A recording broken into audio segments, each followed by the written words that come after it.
এখন জুলাই সহযোদ্ধাদেরকে, জুলাই আন্দোলনকারীদেরকে চেনে না।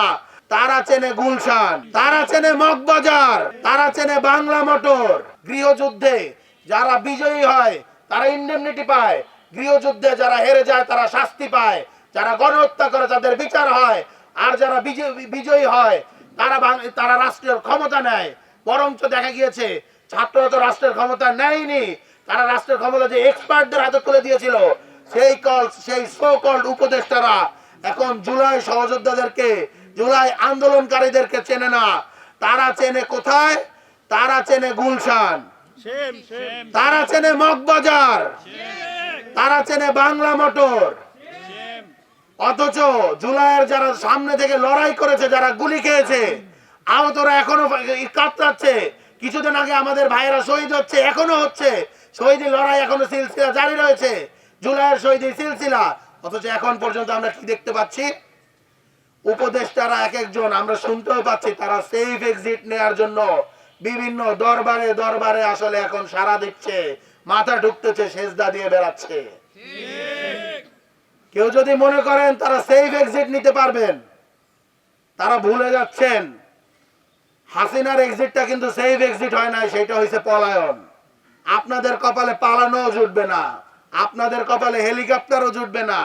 আপনাদের তো আর একজন বন্ধু হিসেবে নরেন্দ্র মোদী নাই, আর মাথার উপরে হলো গিয়া ভারত নাই। এই কথাটা আপনারা খেয়াল রাখেন। ছাত্র উপদেষ্টারা আমরা যতই সমালোচনা করি, দিন শেষে ছাত্র উপদেষ্টারা আসলে জুলাইয়ের ভ্যানগার্ড হিসেবে আসলে গভর্নমেন্টে ছিল। যেদিন ছাত্র উপদেষ্টারা পদত্যাগ করেছে তার ঠিক একদিন পরে আমার ভাই শহীদ ওসমান বিন হাদির মাথায় গুলি করে তাকে শহীদ করে দেওয়া হয়েছে। আমরা সন্দেহ করি হাদি হত্যার পেছনে সরকারের ভেতরে এবং বাইরে নানা মহল জড়িত ছিল, এবং এর বিচার যাতে না হয় এখন পর্যন্ত এই ষড়যন্ত্র চলমান রয়েছে। নইলে এখনো কেন বিচার নিয়ে, চার্জশিট নিয়ে, আসামি ধরা নিয়ে তালবাহানা করা হয়? বাংলাদেশের ইন্টেলিজেন্সকে নিয়ে অনেক কথা হয়। আমি একটা জিনিস বিশ্বাস করি, এবং আমরা এই জিনিসটা দেখেছি, হাসিনা কিভাবে তার ইন্টেলিজেন্সকে তৈরি করেছে, এবং তারা কিভাবে হাসিনাকে বছরের পর বছর ক্ষমতায় টিকিয়ে রেখেছিল।